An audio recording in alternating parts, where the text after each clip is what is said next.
अलवर शहर में अवैध रूप से चल रहे कोचिंग संस्थानों के खिलाफ मान्यता प्राप्त शिक्षण संस्थान ने अपनी मांग को लेकर जिला कलेक्टर को ज्ञापन दिया। प्राइवेट स्कूल संचालक सुनील बिलखा ने बताया कि मान्यता प्राप्त शिक्षण संस्था यह सरकार के द्वारा दी जाती है, लेकिन आज यह संस्था अपने आप को ठगा सा महसूस कर रही है, क्योंकि अब अलवर में ऐसे अवैध रूप से विद्यालय व कोचिंग संस्थाएं चल रही हैं जिनकी कोई भी मान्यता नहीं है, जो कक्षा 6 से 12वीं कक्षा तक कोचिंग चला रहे हैं, जिन पर सरकार की कोई नजर ही नहीं है। जबकि हमारे ऊपर इतने सारे रूल बना दिए हैं, जो यह संस्था चला रहे हैं उन पर कोई भी रूल नहीं बनाया गया। उन्होंने अवैध रूप से चल रही संस्थाओं पर आरोप लगाया, कहीं ना कहीं ऐसे गिरोह पनप रहे हैं जिनको सरकार अपना सहारा दे रही है। सरकार की नाक के नीचे यह सारे काम हो रहे हैं। अवैध कोचिंग पर कार्रवाई हो, इसी मांग को लेकर उन्होंने जिला कलेक्टर आशीष गुप्ता को ज्ञापन दिया। जिला कलेक्टर ने आश्वासन दिया कि जल्द इस पर कार्रवाई की जाएगी। जी सर, बताइए, आज ज्ञापन दे रहे हैं, किस मांग को लेकर, क्या मामला है? मान्यता प्राप्त शिक्षण संस्थाएं, जैसा कि नाम से प्रतीत होता है कि मान्यता ये गवर्नमेंट के द्वारा दी जाती है, और आज मान्यता प्राप्त शिक्षण संस्थान अपने आप को ठगा सा महसूस कर रहे हैं कि हमने मान्यताएं ली ही क्यों, क्योंकि अगर हमने मान्यता ली है तो हमें रूल एंड रेगुलेशंस को फॉलो करना पड़ेगा। जबकि अगर मान्यता नहीं लेते तो आज हम ये सोच रहे हैं कि शायद हम लोग ज्यादा अच्छे रहते, क्योंकि हमारे ऊपर कोई रूल एंड रेगुलेशंस नहीं होते। हम छुट्टी के टाइम भी स्कूल चला सकते थे, हम लोग शाम को भी चला सकते थे, बिना किसी रिकॉर्ड के हम स्कूल चला सकते थे, बिना भवन सुरक्षा के हम स्कूल चला सकते थे, बिना बिल्डिंग के हम चला सकते थे। तो जब सरकार ने हमें एक नियम बनाकर मान्यता दी तो हम पर इतने सारे कानून उन्होंने लगाए हैं। तो बस सरकार से इतना सा ही जानने के लिए हम यहाँ पर आए हैं कि क्या केवल ये मान्यता लेने के लिए या जिन्होंने ली है उन्हीं के लिए नियम है क्या, और यदि उनके लिए नियम है तो फिर ये अनैतिक कार्य, ये अनैतिक विद्यालय क्यों चला रखे हैं। निश्चित तौर पर इसके पीछे बहुत बड़ा एक गिरोह है, जो कहीं ना कहीं, मैं खुले में कह रहा हूँ, कहीं ना कहीं प्रशासनिक अधिकारी उससे मिले हुए हैं और उनसे किसी न किसी तरह की वो वसूली कर रहे हैं।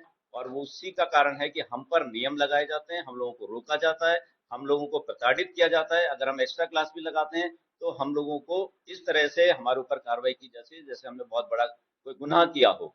लेकिन दूसरी तरफ ये टोटल, इनका कोई समय नहीं है, कोई मान्यताएं नहीं है। बारंबार नामजद हम लोगों ने इनकी शिकायतें दी हैं डी ऑफिस के अंदर, जिससे ये प्रतीत होता है, और शिकायतें भी हुई हैं, जिसका एक बहुत बड़ा उदाहरण अभी नारायणा ग्रुप का मिला है और उस पर कार्रवाई हुई क्योंकि वो एक बड़ा ग्रुप था। लेकिन ऐसे हजारों की संख्या में अलवर शहर के अंदर कोचिंग चल रही है।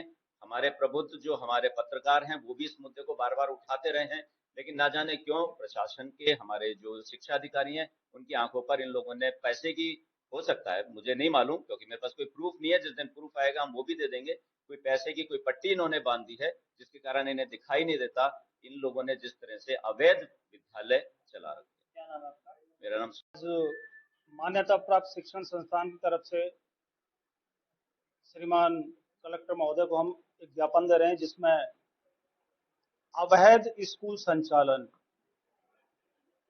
जो एक बेतहाशा जिस तरह से वृद्धि हो रही है, एक तरफ तो सरकार मान्यता देने के लिए बैठी हुई है, दूसरी तरफ इस तरह के फर्जी स्कूल, मान्यता 5वीं तक की और स्कूल चल रहा है 12वीं तक, टोटल अवैध हैं। इससे शिक्षा का स्तर आए दिन गिरता जा रहा है।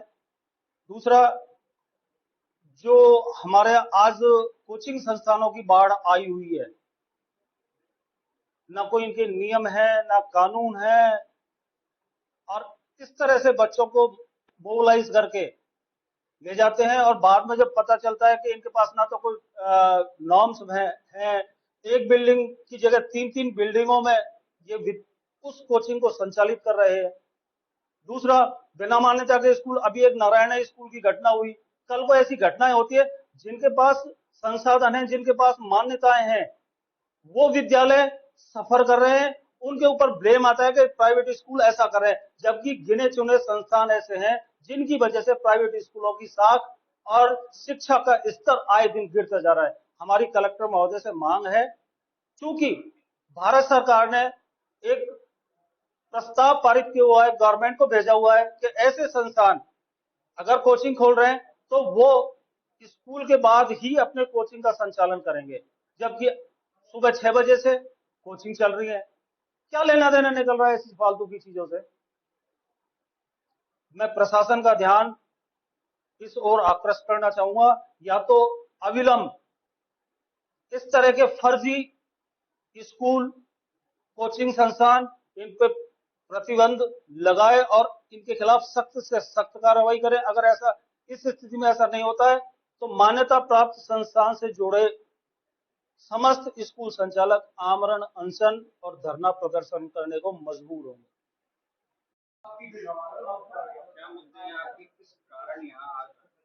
हमारे मुद्दे हैं जो बिना किसी मान्यता के और बिना बड़ी मान्यता के, जो छोटी छोटी मान्यता लिए हुए जितने भी विद्यालय नाम दे करके या कोचिंग का नाम दे करके दिन भर कोचिंग चलाते हैं, विद्यालय समय में चलाते हैं, और जो बच्चों की असल फीस है उसको व्यापारिक ढंग से कम करके 5,000, 4,000, 2,000 लेकर के एडमिशन ले लेते हैं। फिर उसकी कोई जिम्मेदारी नहीं होती बच्चे कभी पढ़ने जाएं या न जाएं।